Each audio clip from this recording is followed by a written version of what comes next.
નમસ્તે વિદ્યાર્થી મિત્રો, હું કિશોર કાતરિયા નીલમાધવ શાળા પરિવાર તરફથી આપ સૌનું હાર્દિક સ્વાગત કરું છું.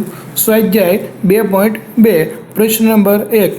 નીચે દર્શાવેલ દ્વિઘાત બહુપદીના શૂન્યો શોધો તથા તેમના શૂન્યો અને સહગુણકો વચ્ચેનો સંબંધ ચકાસો. દાખલા નંબર 1, 1x² - 2x - 8. તો આ દાખલાને ગણવા માટે આપણે મધ્યમ પદના વિસ્તરણની રીતનો ઉપયોગ કરીશું. તો એમાં અંતિમ પદ એટલે કે 8 અને પ્રથમ પદનો સહગુણક એટલે 1 એ બંનેનો ગુણાકાર કરીશું. 8 × 8 અને એના એવા ભાગ પાડીએ કે જેની બાદબાકી -2 આવે. તો એના ભાગ એવા પડશે 4 દૂને 8, 4માંથી 2 જાય એટલે 2 વધે. એટલે આ બહુપદીને આગળનું સ્ટેપ એવી રીતે લખાશે કે 1x² - 4x + 2x - 8. હવે બબ્બેના જૂથ બનાવી અને બબ્બેમાંથી જે કોમન નીકળતું હોય એ કોમન કાઢીશું. તો પ્રથમ બેમાંથી x કોમન નીકળતા x - 4 અને બીજા બેમાંથી 2 કોમન નીકળતા x - 4. એમાં x - 4 એ કોમન હોવાથી તેને એક વખત લખશું અને બીજા બે પદો x + 2 એ બીજા કૌંસમાં લખીશું. હવે x - 4 બરાબર 0 અને x + 2 બરાબર 0. 4 ને બરાબરની પેલી બાજુ લઈ જતા x બરાબર 4 અને +2 ને બરાબરની ઓલી બાજુ લઈ જતા x બરાબર -2. તો અહીં બહુપદીના શૂન્યો આપણને મળશે 4 અને -2. A, B અને C ની માહિતી મેળવીએ તો A બરાબર આપણને મળશે 1, B બરાબર -2 અને C બરાબર -8.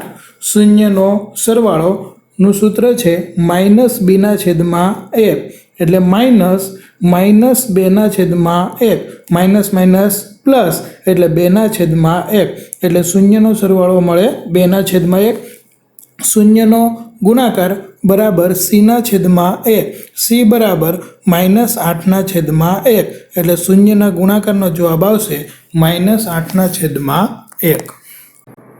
દાખલા નંબર 2, 4s² - 4s + 1.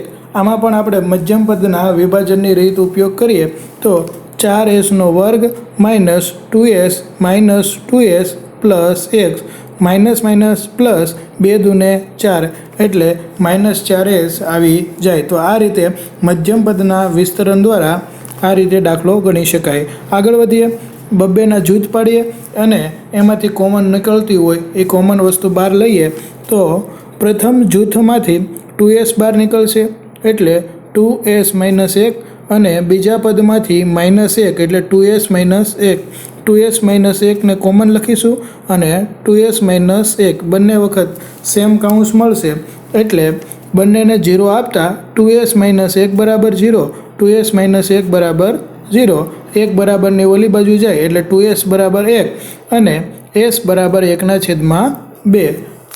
હવે a બરાબર 4, b બરાબર -4 અને c બરાબર 1. તો શૂન્યનો સરવાળો બરાબર -b/a -4 પ્લસ એટલે 4/4 બરાબર 1. શૂન્યનો ગુણાકાર બરાબર c/a. c બરાબર 1 છે અને a બરાબર છે 4 એટલે શૂન્યનો ગુણાકાર આવશે 1/4 અને શૂન્યનો સરવાળો આવશે 1. દાખલા નંબર 3, 6x² - 3 - 7x.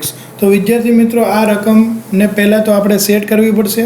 પહેલાં x² વાળું પદ, પછી સહગુણક વાળું પદ અને પછી અચળ પદ. હવે મધ્યમ પદના વિસ્તરણની રીત વાપરીએ તો 6 તેરીને 18, 18ના એવા ભાગ પાડીએ કે જેની બાદબાકી -7 આવે એટલે એના ભાગ પડશે 9 દૂને 18, 9માંથી 2 જાય એટલે 7. તો એ પદને આગળનું સ્ટેપ એવી રીતે લખી શકાશે કે 6x² - 9x + 2x - 3. બબ્બેના જૂથ પાડી અને એમાંથી કોમન કાઢીએ તો પહેલા જૂથમાંથી 3x કોમન નીકળશે એટલે વધશે 2x - 3. બીજા જૂથમાંથી કશું કોમન નથી નીકળતું, જ્યાં કાંઈ કોમન ન નીકળે ત્યાં +1 બહાર કાઢીએ તો 3x - 3. 3x - 3 કૌંસને કોમન લઈશું અને બીજા કૌંસમાં આવશે 3x પ્લસ 1, 2x માઇનસ 3 બરાબર 0 અને 3x પ્લસ 1 બરાબર 0. -3 ને બરાબરની ઓલી બાજુ લઈ જઈએ એટલે 2x બરાબર 3 અને 2 ગુણાકારમાં છે, બરાબરની ઓલી બાજુ જાય એટલે ભાગાકારમાં, એટલે x બરાબર 3/2.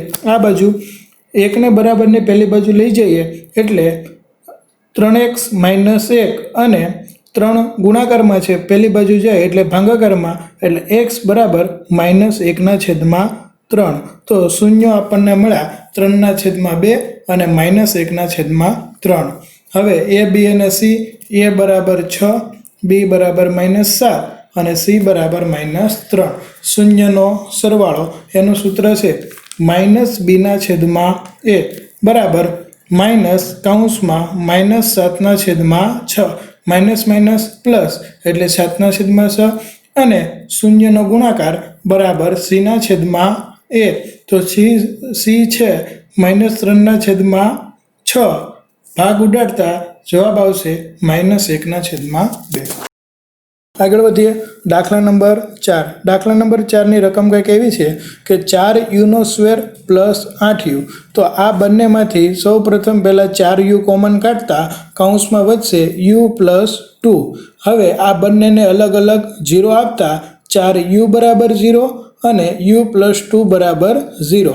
4 ગુણાકારમાં છે, બરાબરની પહેલી બાજુ જતા ભાગાકારમાં, એટલે 0/4 એટલે u બરાબર આવશે 0.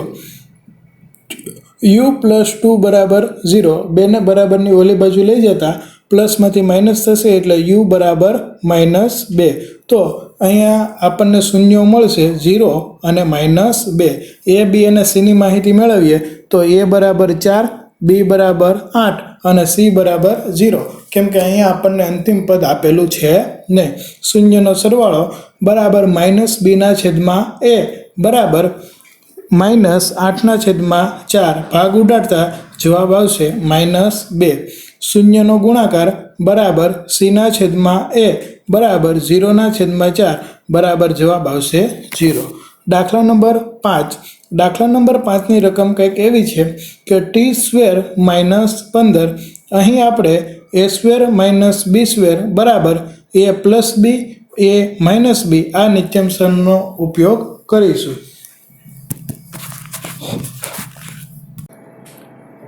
t વર્ગનું વર્ગમૂળ t અને 15નું વર્ગમૂળ √15.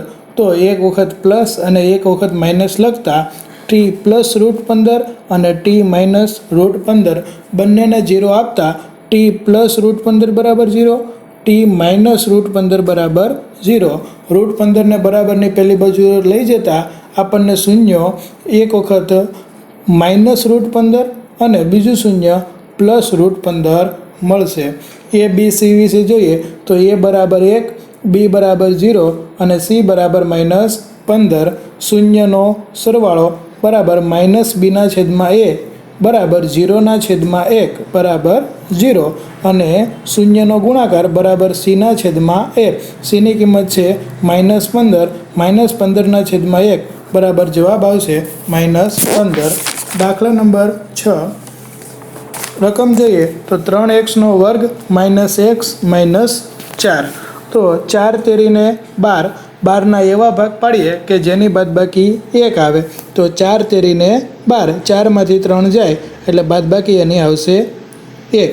હવે બબેના જૂથ પાડી અને એમાંથી કોમન કાઢતા પહેલા જૂથમાંથી x કોમન નીકળશે એટલે 3x - 4 અને બીજા જૂથમાંથી કશું કોમન નીકળતું નથી એટલે ત્યાંથી કોમન નીકળશે 1 એટલે 3x - 4 અને x પ્લસ 1.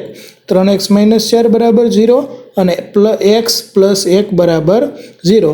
4ને બરાબરની ઓલી બાજુ લઈ જતા +4 અને 3 ગુણાકારમાં છે તે બરાબરની ઓલી બાજુ જતા ભાગાકારમાં જશે એટલે x બરાબર 4/3 અને x બરાબર -1. આપણને આવા બે શૂન્ય મળશે. a બરાબર 3, b બરાબર -1 અને c બરાબર -4. શૂન્યનો સરવાળો બરાબર -b/a બરાબર -1/3 પ્લસ બરાબર 1/3 અને શૂન્યનો ગુણાકાર બરાબર c/a બરાબર -4/. સ્વાધ્યાય 2.2નો પ્રશ્ન નંબર 2 હવે આપણે આગળના વિડીયોમાં જોઈશું.